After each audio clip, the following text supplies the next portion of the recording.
Hello, my friend. On today's episode, Mark Fisher and I are talking about personal productivity and time management, and we walk you through an exercise called a time audit, which is basically a way to understand if the way you're spending your time is really aligned with your priorities. And we share some new ways that Mark has been thinking about doing this exercise, which might make it even more effective at helping you make the most of every moment of life. So if you want to maximize your time for optimal enjoyment and effectiveness, this is a great episode for you. Keep on listening.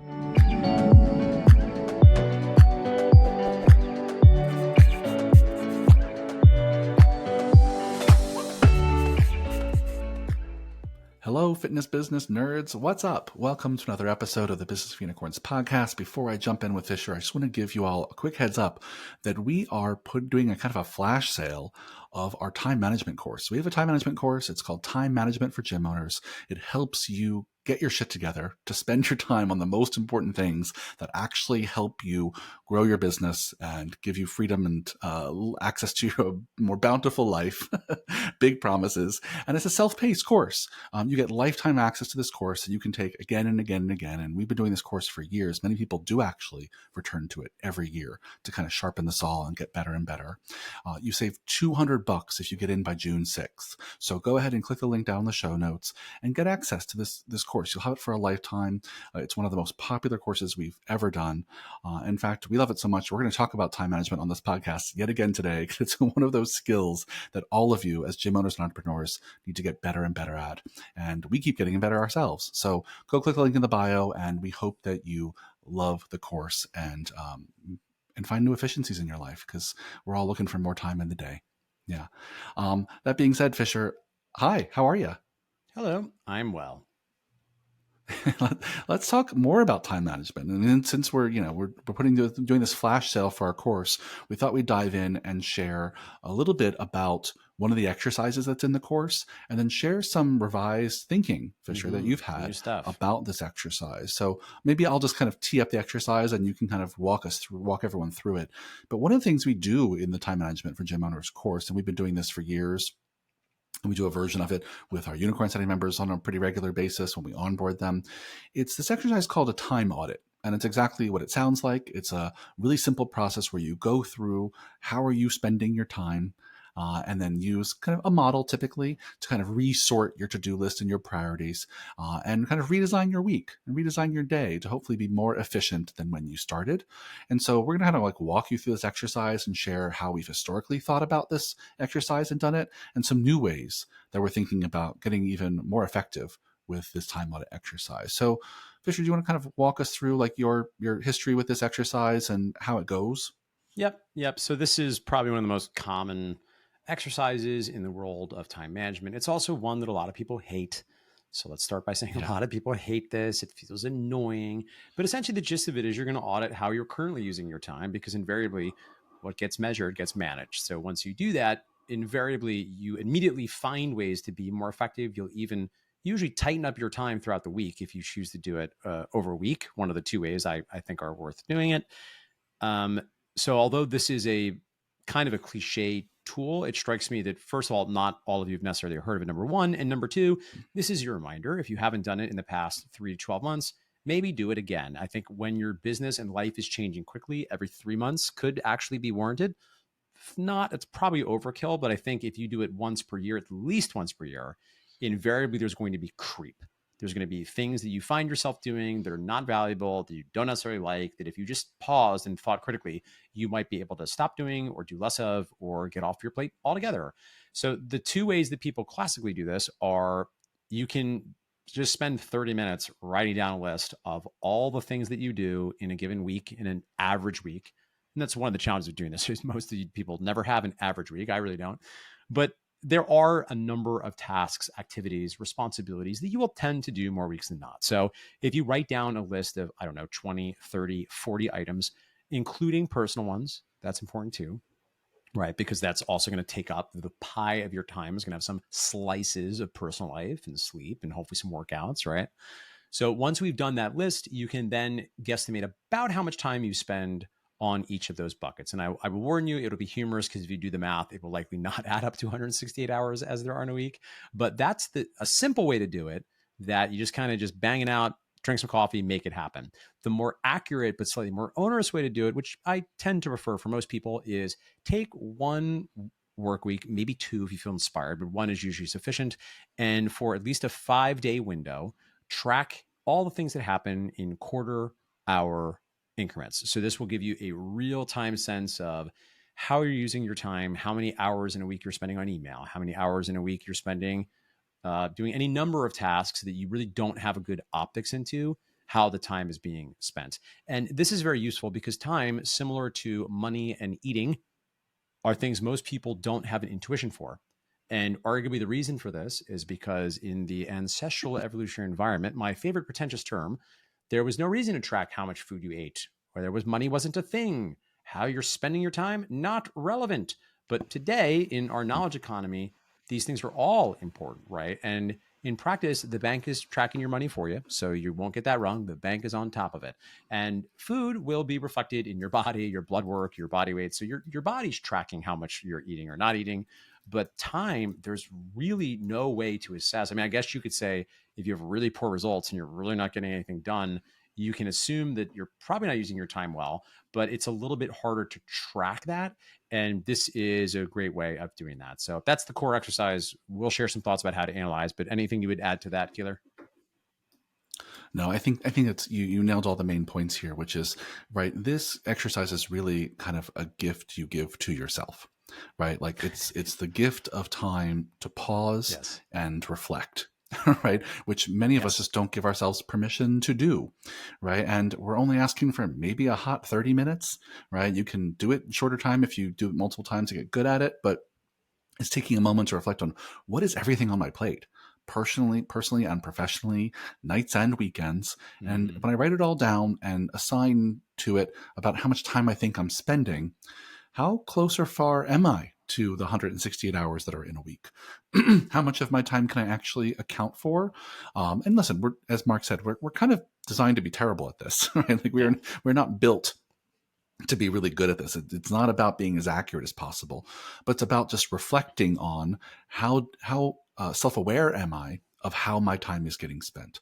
Because then we go to the kind of third step of this exercise to analyze, and Mark will walk you through. Then you get to start to make some conscious choices about how to do it maybe differently.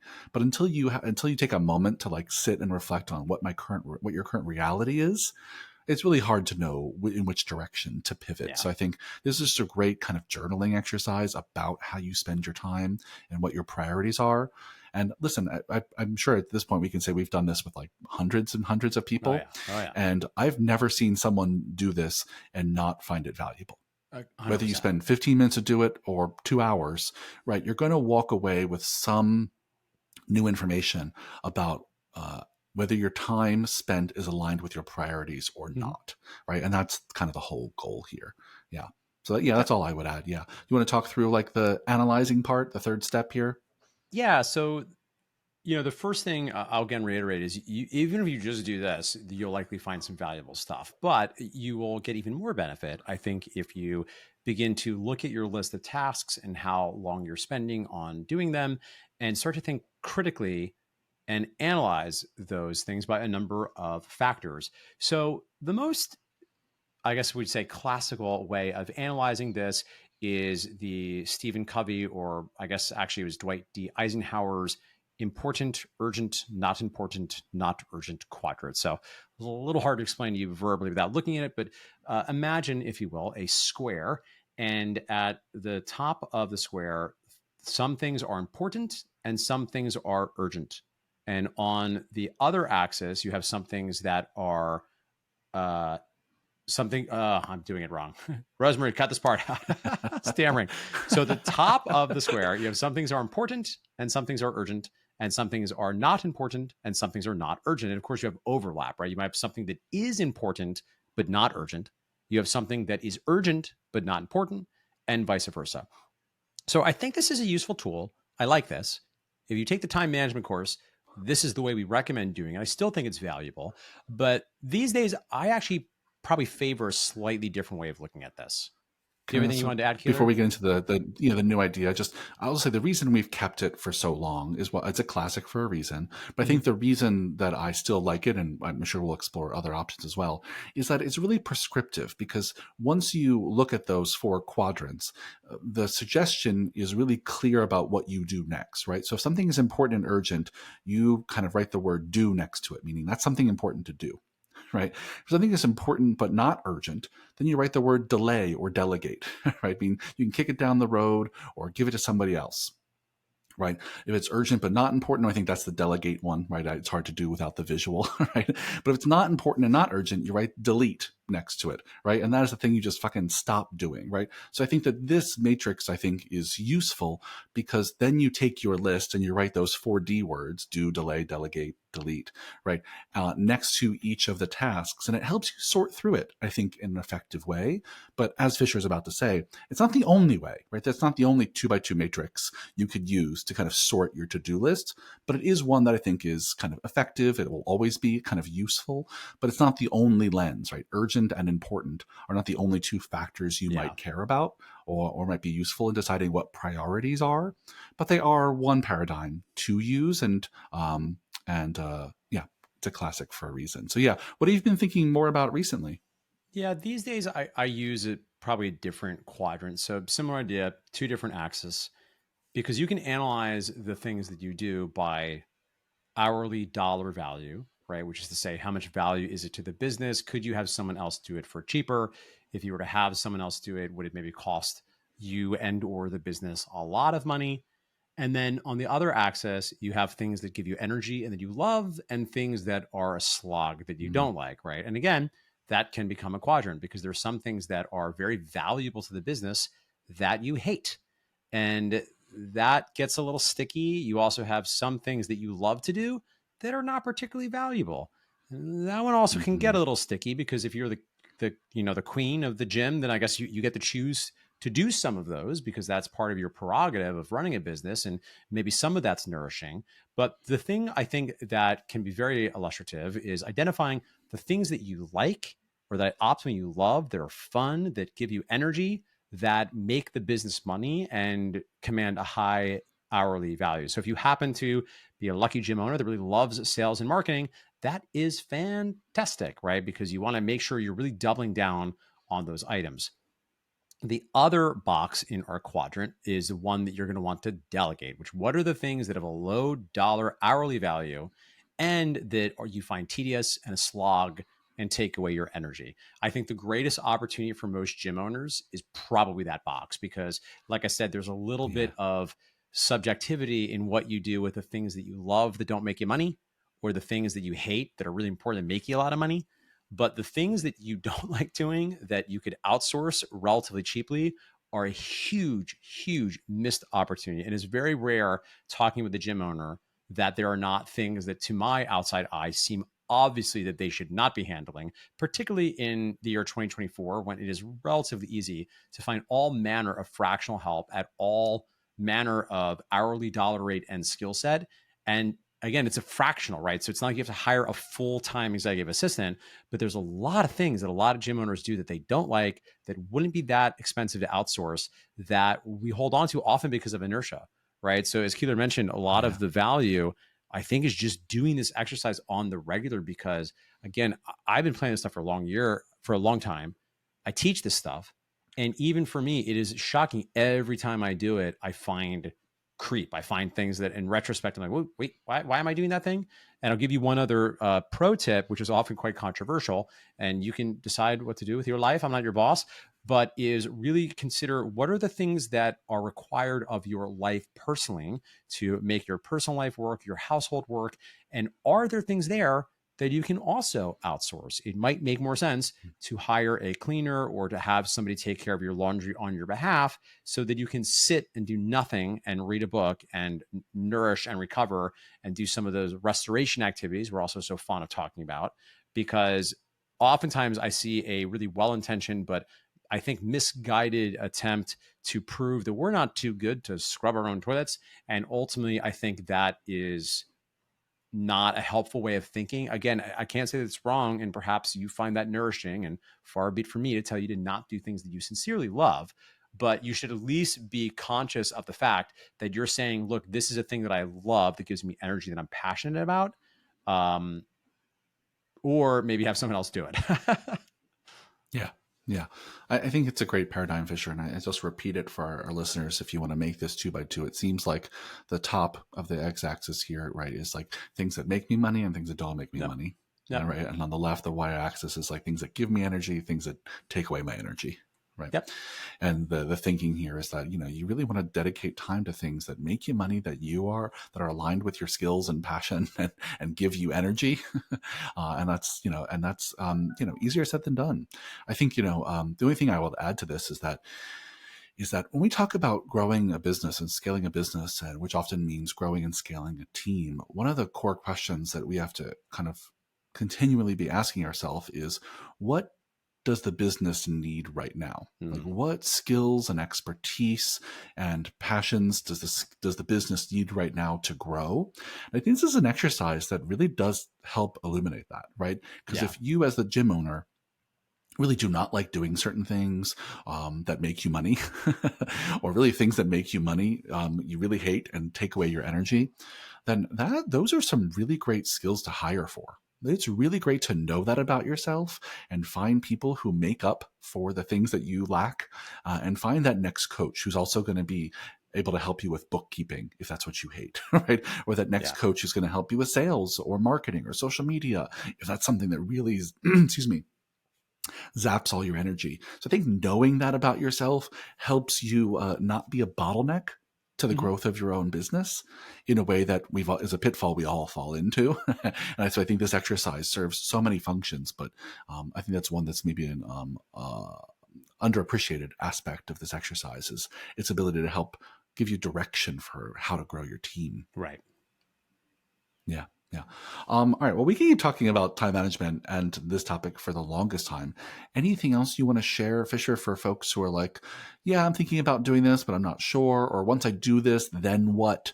Like, what are final closing thoughts here about how to make this actionable and useful? I guess I just feel like this is so foundational to how you're spending your time. And for me, I always like to acknowledge the term time management is really a misnomer. You have no control over the river of time. You're being swept away. We all are. So this is less about you managing your time, and it's more about you managing your life. So I often observe with some amusement that many people find time management to be not interesting and not sexy. And believe me, I've been alive long enough to understand that that is true for everyone. And that's just not been the case for me because it's just so tightly coupled with the fact that I am not alive forever and I have limited time on this planet. And that's not to say that I'm trying to manage my life and my day like I'm a widget maker without any sort of room for spontaneity or any sort of allowance for serendipity. But ultimately, I think I aspire, and I would encourage you to aspire to be intentional most of the time about how you're spending your time so you don't get to the end of your days and realize you didn't spend as much time with your kids as you wanted because you were answering emails that you didn't need to handle. Yeah. Yeah. I think it's a great way to frame this, Fisher. Is like, this is about managing your focus and your attention on things that matter most and create the best possible life for you. And we all don't have forever, right? Which I think can be a really useful fire to light under our butts that, it's a precious life. So be thoughtful about how you spend it. Yeah. Well, we'll leave it there on that uplifting and morbid thought. Yes.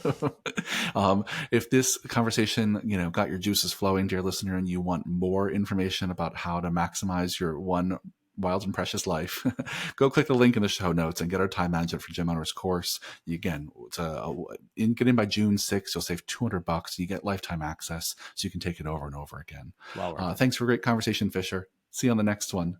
Thank you.